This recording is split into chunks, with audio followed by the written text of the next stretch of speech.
Sa nakaraan nating kwento, ipinakita ang paglisan nila Yezuan mula sa Kangmo Academy matapos siyang tanggihan ng headmaster na pagalingin ang kanyang kapatid. Ipinakita rin ang isang misteryosong elder na deputy dean ng Kenlan Academy na gumawa ng paraan upang maibsan ang sakit na nararamdaman ng kapatid ni Yezuan kapalit ng pagiging kanyang disciple, at ang huli ay ang pakikipaglaban nila Yezuan kasama sina Muyon at Base mula sa mga kupol na mandirigman ng Tang Dynasty at disciple ng Kangmo Academy. Kaya't atin nang simulan ng susunod na kwento. Nagsimula ang eksena mula sa Royal Palace ng Jiang Kingdom, kung saan naroroon ang hari na nakaupo sa kanyang trono na napapalibutan ng magagarbong kagamitan. Habang hawak-hawak ang isang libro ay winika ng hari kung narinig na ba nito ang balita na nangyari mula sa Imperial Capital. Sinagot naman ito ng isang babae na nagngangalang Master Lu na nakaupo sa isang wheelchair habang inaalalayan ng kanyang alagad at hawak-hawak ang isang teddy bear, kung ang tinutukoy raw ba ng hari ay ang individual na nagngangalang Yezuan. Natawa naman ang hari at kinumpirma na si Yezuan ang kanyang tinutukoy,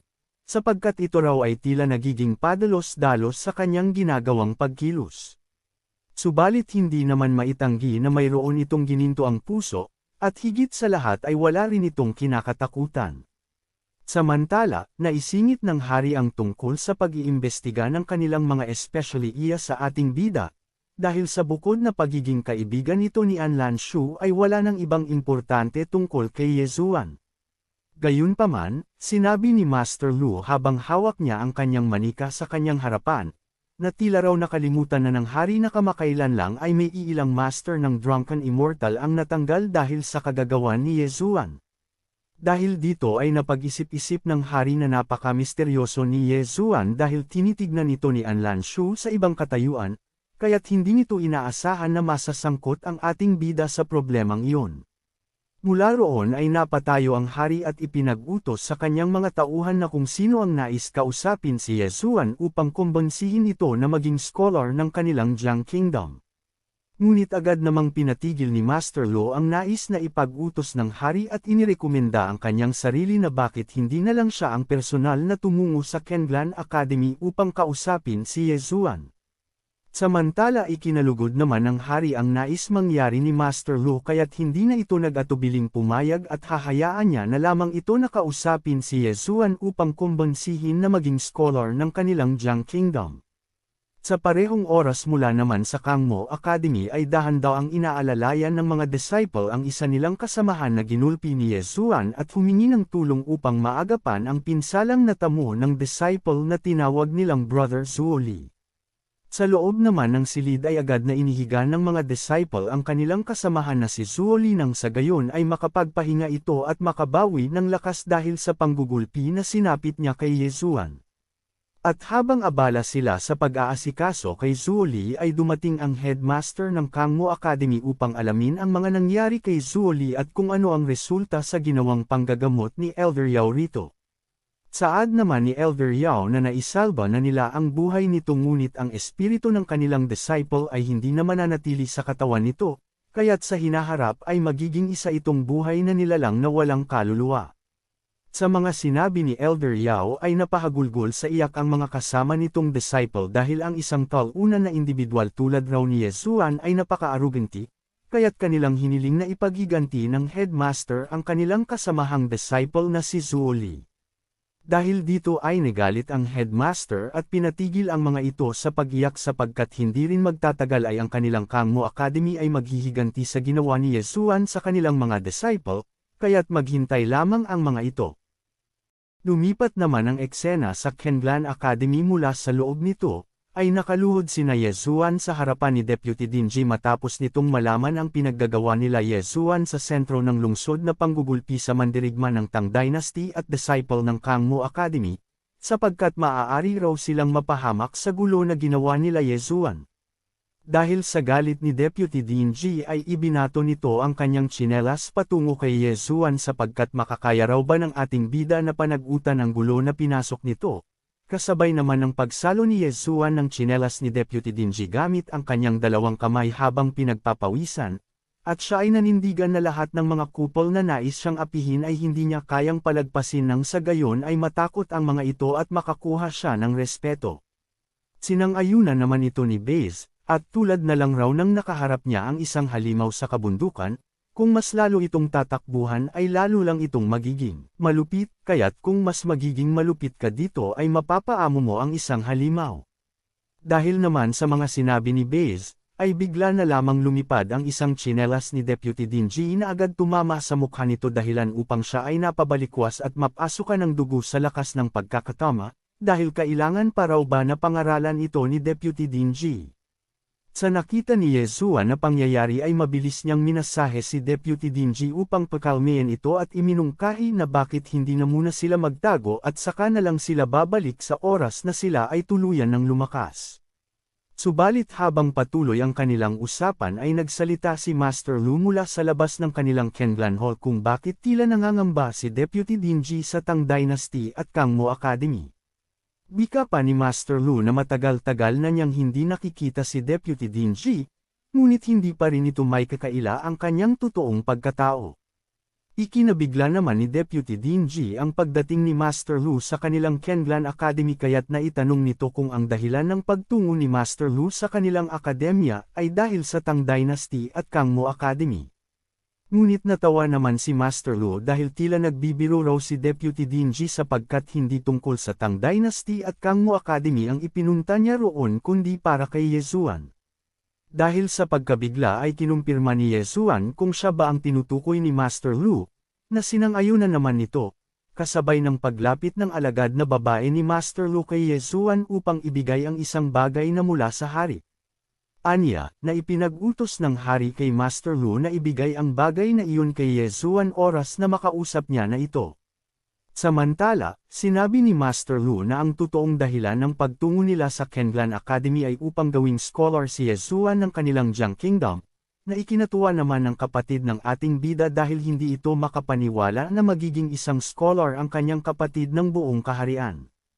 Bagamat nais na maging scholar si Yesuan ng kanilang kaharian ay agad na lumapit ito kay Master Lu kasabay ng paghampas sa upuan nito upang kumpirmahin na nais lang ba ng hari na gamitin ang pagkakataong iyon upang kontrolin ang Kenglan Academy. Sa kabila nito ay hindi naman nagustuhan ng alagad ni Master Lu ang ginawa ng ating bida kaya't mabilis itong sumugod patungo kay Yesuan, na agad namang napansin ni Jianzi. Sa pagsugod ng alagad ni Master Lu ay hindi ito nag-atubiling tutukan si Yesuan ng isang shuriken sa kanyang leeg at nagbanta na umalis ito sa harapan ng kanyang lady. Ngunit dahil sa kanyang ginawa ay may isang mabilis na liwanag ang gumuhit sa hangin kung saan ay agad na hinugot ni Jianzi ang espada upang tutukan ang alagad ni Master Lu at pagbantaan na ito'y nararapat umalis, sapagkat sa Kenglan Academy ay hindi pinahihintulutan ang paglalaban. Samantala, pinuri naman ni Master Lu ang ating bida habang magkalapit ang kanilang mga mukha dahil sa napakatalino raw ni Yesuan.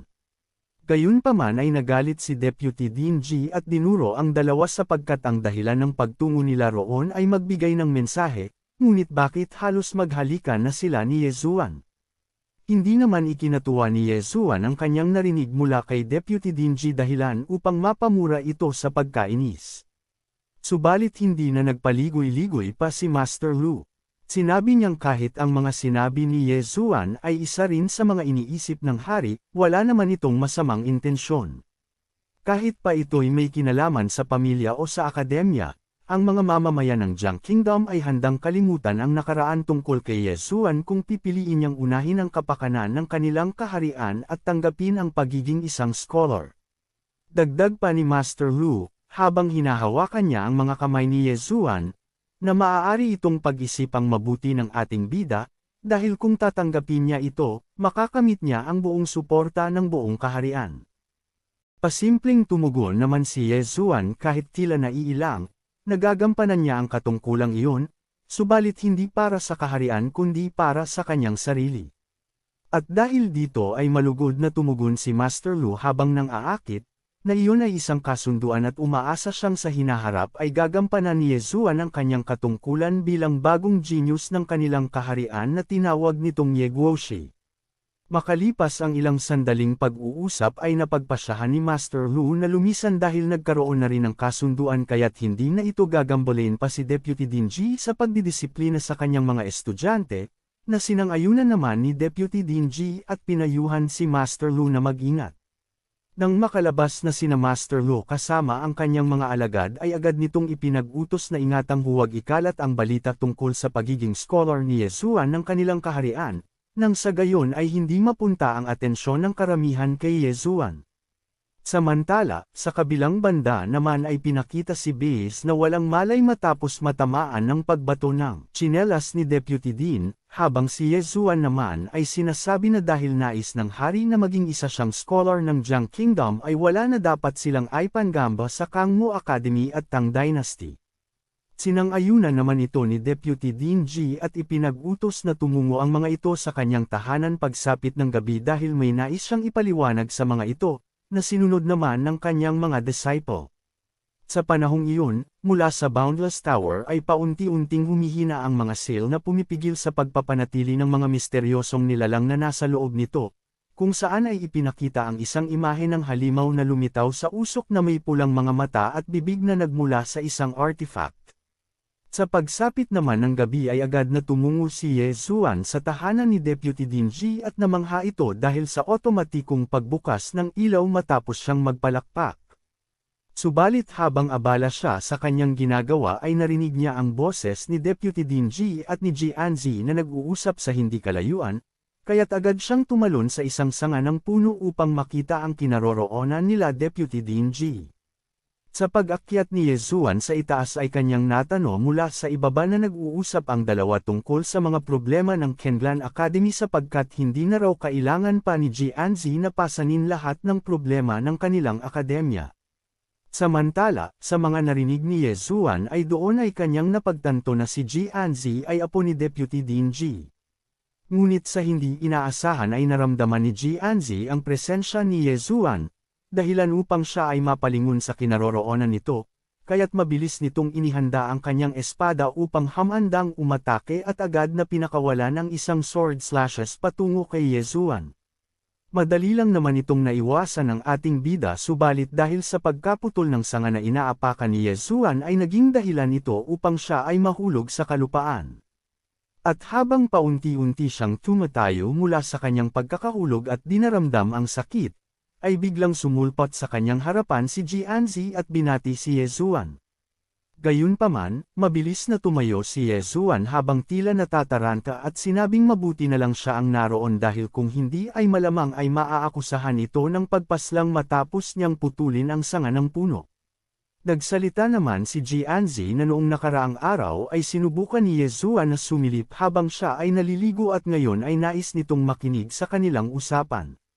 Kaya't nais niya na sana itong saksakin hanggang sa tuluyang mamatay, subalit ipinagsawalang bahala naman ng ating bida ang mga sinabi ni Jianzi at paunti-unting umalis, habang sa kabilang banda naman ay napasuka dahil sa pagkabigla si Deputy Dean G nang marinig ang mga sinabi ni Jianzi. Dahil dito ay naglabas ng malakas na aura si Deputy Dean G, dahilan upang mawasak ang kanyang damit at pinagbantaan si Yezuan na sino raw ito o pagmanilip habang naliligo si Jianzi. Sa kabila nito ay natakot si Yezuan at halos manginig ang buo niyang katawan nang makitang galit na galit ang Deputy Dean. Aniya na isa lamang iyon hindi pagkakaintindihan, kaya't huwag raw itong makinig kay Jianzi. Mabilis naman na hinabol ni Deputy Dean G si Yezuan habang si Yezuan naman ay isinisigaw na wala naman siyang nakita. Ngunit wala nang pakialam si Deputy Dean G at nais nitong paslangin si Yezuan. Samantala, naiwan naman si Jianzi na dismayado dahil sa kanilang pinaggagawa. Sa kabilang banda naman ay saktong dumating si Base dala-dala ang isang sako at pinupuri nito ang ganda ng buwan at mga bituin dahil sa pagkakataong iyon ay ang magandang oras upang mangaso ng mga halimaw. Ngunit nakapukaw ng pansin ni Base ang paparating na si Yezuan habang isinisigaw nito na umalis si Base sa kanyang daraanan, subalit nais pa sana itong patigilan ni Base at iniharang ang kanyang mga kamay ng biglang tuluyang nabangga na ito ng ating bida, dahilan upang mabitawan ni Base ang daladala nitong sako at tumilapon sa ere. Sa pagbagsak ni Yezuan matapos niyang mabangga, ay mula sa kanyang likuran ipinakita ang paparating na si Deputy Dingy na naglalabas ng nakakatakot na aura at sinasabing damhin ni Yezuan ang suntok na kanyang gagawin sapagkat hindi niya ito sesantuhan. Kaya't sa paglapit ni Deputy Dingy ay nakahanda na itong umatake gamit ang kanyang kamao na nilagyan niya ng enerhiya, nang biglang lumabas si Moyun sa sako at nagrereklamo kung sino ang naglagay sa kanya sa loob ng sakong iyon. Dahil dito ay mabilis na tinamaan si Moyun ng inihandang atake ni Deputy Din matapos nitong sumulpot sa pagitan nilang dalawa ni Yezuan, dahilan upang halos mamuti ang kanyang mga mata dahil sa lakas ng atake ni Deputy Dingy. Lumipat ang eksena mula sa Kangmo Academy kung saan ay may 3 disciple na kinausap ang kanilang brother Chenyan mula sa kanilang harapan. Saad ng mga ito na kanilang nabalitaan na ang individual na tumalo sa kanilang brother Zuo Li na nagngangalang Yezuan ay isang ring sword cultivator, at maliban pa rito ay tinitingnan rin ito ng kanilang Anguoshi na si Anlan Shu sa ibang katayuan. Kaya't kanilang naitanong kung sigurado na raw ba sila na gagawa sila ng isang pagkilos. Tumugon naman si Chen Yan na huwag mag-alala ang mga ito dahil nasa kanya na ang Starlight Sword, kaya't wala nang sino man ang makakatalo sa kanya sa kaparehong antas ng realm, kaya't ipinangangamba ni Chen Yan na baka hindi manalo sa kanya si Yezuan. Saad niya pa na kung mapapaslang niya si Yezuan ay paniguradong gagantimpalaan siya ng kanilang headmaster at maaari pa siyang gawing core disciple ng kanilang Kangmo Academy. Ikinatuwa naman ito ng mga kasama niyang disciple kaya't pinuri nito si Chen Yan dahil sa napakatalino nito, habang sa kabilang banda naman ay sa isipan ni Chen Yan na matapos ang kamatayan ni Yezuan ay maaari siyang nitong sisihin dahil ito ang gagawin niyang hakbang upang makapasok at maging core disciple ng Kangmo Academy. Dumako naman tayong muli sa Kenlan Academy kung saan nagtipon-tipon na ang lahat ng disciple ni Deputy Dingy at ipinakita si Moyun na namamaga ang pisngi matapos matamo ang pagkakasuntok mula sa Deputy Din. Doon ay sinabi ni Yezuan na narinig niya na kanilang pinag-uusapan ang tungkol sa problema ng Kenlan Academy at tungkol sa kasunduan, na sinagot naman ni Deputy Dingy na kung alam na raw nila ang tungkol sa problema na kanilang kinakaharap ay maaari na silang magdesisyong umalis. Gayunpaman ay naikwento ni Deputy Dingy sa nakaraang dynastia ay nagkaroon ng isang matinding labanan sa pagitan ng Kenlan Academy at Kangmo Academy, at sa mga panahong iyon ay ang pinakatanyag sa lahat ay ang Kenlan Academy. Subalit nakatanggap ito ng masalimot na kabiguan na nagresulta ng matinding delubyo sa Leg-Asya ng kanilang akademya. At dahil dito ang mga kaluluwa ng mga napaslang na disciple ay ikinulong sa sword formation upang lapastanganan at bastyusan ang Kenlan Academy. Samantala naalala naman ni Yezuan noong nakalipas na araw na tumungo siya sa Kangmo Academy ay maraming mga espadang nakatusok mula sa tarangkahan nito, kaya't maaari raw kaya na iyon ang tinutukoy ni Deputy Dingy. Sa kabila nito ay naitanong naman ni Moyun kung ano na ang kailangan nilang gawin, na sinagot naman ni Jianzi upang mapalaya nila ang mga kaluluwa ng mga namayapang disciple ay nakipag-ugnayan sila sa Kuraki Academy na tuwing 3 taon ay magkakaroon ng isang tournament, at kapag sila ang magwawagi ay magkakaroon ng sila ng pagkakataon upang mapalaya ang kaluluwa ng mga namayapa. Subalit sumingit naman si Yezuan at naitanong kung ang Kenlan Academy raw ba ay kailanman ay hindi nanalo sa tournament na iyon. Sinang-ayunan naman ito ni Jianzi dahil sa mga nakaraang tournament ay isang malaking pagkatalo ang kanilang natanggap mula rito at ang lahat ng resources ng kanilang Kenlan Academy ay kinuha ng Kuraki Academy bilang kabayaran, kaya't ang tanging natitira na lamang sa Kenlan Academy ay ang Ji family. Nagulantang naman si Moyun sa kanyang mga narinig at kinumpirma na naitanong kay Jianzi na kinakailangan na nilang harapin ang Kuraki Academy sa isang tournament, ngunit hindi naman sumang-ayon si Jianzi sapagkat mag-isa lamang siyang lalaban, kaya't pinapayuhan niya na ang mga ito na hindi pa huli ang lahat upang umalis. Samantala nabuhayan naman ng loob ang ating bida dahil sa may matagal na rin siyang galit sa Kuraki Academy at higit pa ay ang kanilang Deputy Dingy ang dahilan kaya't naging maayos ang kalagayan ng kanyang kapatid. At dahil sa mga bagay na iyon ay kanyang napagdesisyonan na hindi siya aalis, at maging sina Base at Moyun ay ganoon rin ang desisyon na lalaban sila hanggang sa huli. Maya-maya pa ay naitanong ni Deputy Dingy kay Jianzi kung ano ang kanyang desisyon sa mga ito dahil sinabi niya narito na makakaya niyang humanap ng mga mabubuting kasamahan, Subalit bigla na lamang umalis si Jianzi sapagkat ang tulad raw nila Yezuan ay isang hangal na hindi natatakot sa kamatayan. Sa pag-alis ni Jianzi ay naikwento ni Deputy Dean na ang magulang nito ay kabilang sa mga napaslang sa mga kamay ng Kuraki Academy kaya't nag-aalala lamang ito na baka pati sila Yezuan ay madamay sa gulong iyon, ngunit desidido namang tumugon si Yezuan at winikang naintindihan niya ito. Matapos ang kanilang pagtitipon at pag-uusap ay winika ni Moyon kay Deputy Dean G na dahil sa kasama sila na makikilahok sa mapanganib na tournament ay mayroon raw bang maibibigay si Deputy Dean G sa kanila na isang secret martial arts. Sinagot naman ito ni Deputy Dean G na mula raw sa araw na iyon ay wag nang mag-alala ang mga ito dahil siya na mismo ang mag-eensayo kila Moyon. Kaya't abangan sa susunod ang gagawing pag-eensayo nila Yezuan sa mga kamay ni Deputy Dean G, at ang pagpaparamdam ng isang halimaw mula sa Boundless Tower na nasa Sea of Consciousness ng ating bida. Kaya't huwag kalimutan mag-subscribe at i-like ang ating video.